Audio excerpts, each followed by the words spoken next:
Welcome to Colorado Inside Out Post, giving me a special web-exclusive production here on Channel 12.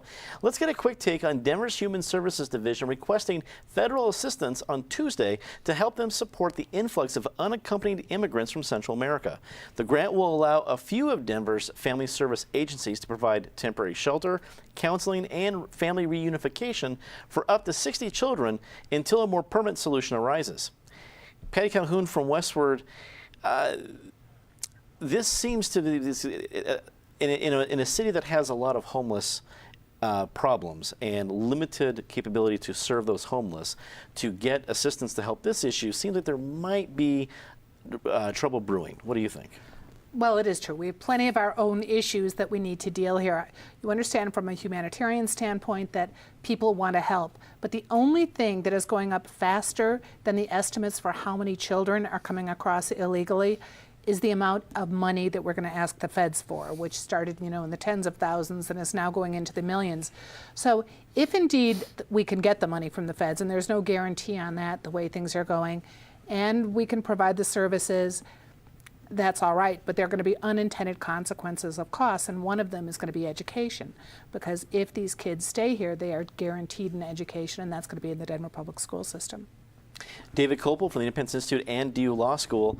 It sounds like this story is just beginning. It's going to grow leaps and bounds whether we get the actual approval from federal funds or, as Patty said, the different ramifications of it. What do you think? Well, of course, the federal government doesn't have any money. It's not like President Obama found that $1 trillion of gold that Ronald Reagan buried in the backyard of the White House so prudently a quarter century ago.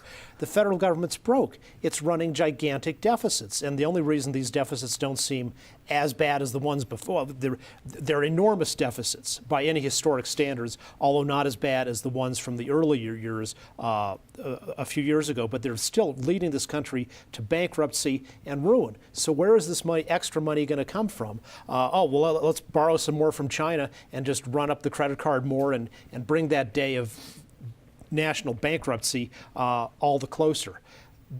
It's understandable that Denver would ask for this, and Colorado should for the cost of education too, which are about $10,000 per child with the state and local money combined, because it's a problem deliberately created by President Obama.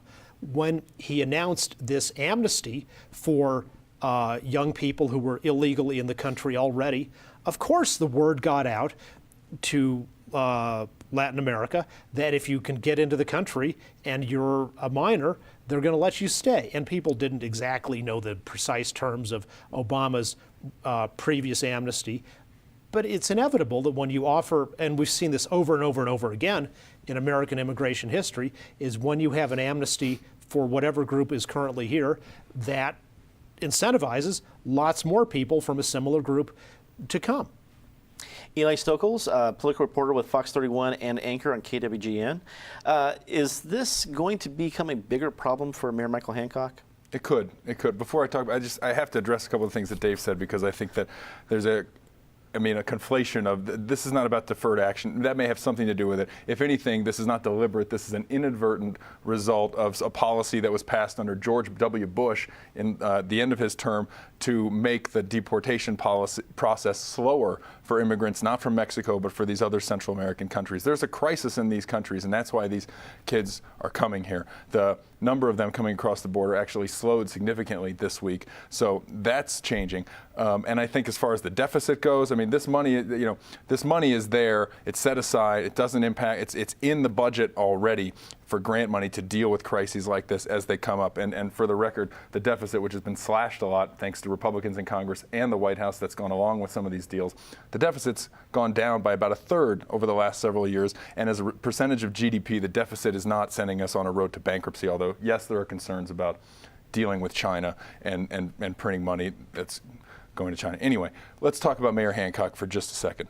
This is a risk, okay? It's a risk. It's a risk because there's a lot of homeless in the city. It's a risk because, like Patty said, if they stay, they'll be funneled into an education system. There are costs, but these are 60 kids. I think at the end of the day, I've spoken to the Human Services in Denver, and they do view this as an opportunity to help these kids.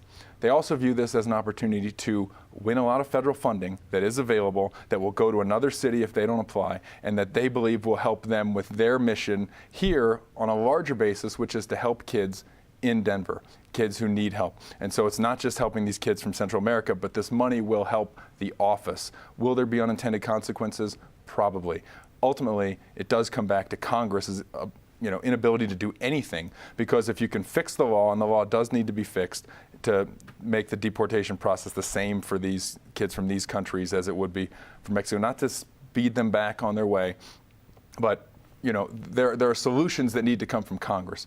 In the short term, can Denver help them? Can we absorb 60 kids? Probably so. Susan Green, editor of ColoradoIndependent.com. There's issues all over this for both for Mayor Hancock and the city of Denver, and especially since we've been talking over the last several years about thin resources for our own homeless in Denver. What do you make of the announcement and the request for federal funds? To be really clear about that grant that was requested, it's specifically, it's only federal money, it's not city money, and it can only be used for this purpose. So to the criticisms that this program is creating big business for the city, this is 60 kids. There's no big business here. It's also not draining any city resources that go to the homeless, because it can't. Those are the rules of the grant. It's specifically for those border kids. And beyond that, Denver is a mainly Democratic city. It's a city with a long tradition of welcoming refugees. 60 kids doesn't break the bank, and it's not even our bank we're talking about. It's the federal bank. That's all the time we have for Colorado Inside Out postgame this week. Leave us a comment and tell us what you think. For everyone here at CPT12.org, I'm Dominic Dezzutti. Thanks for watching.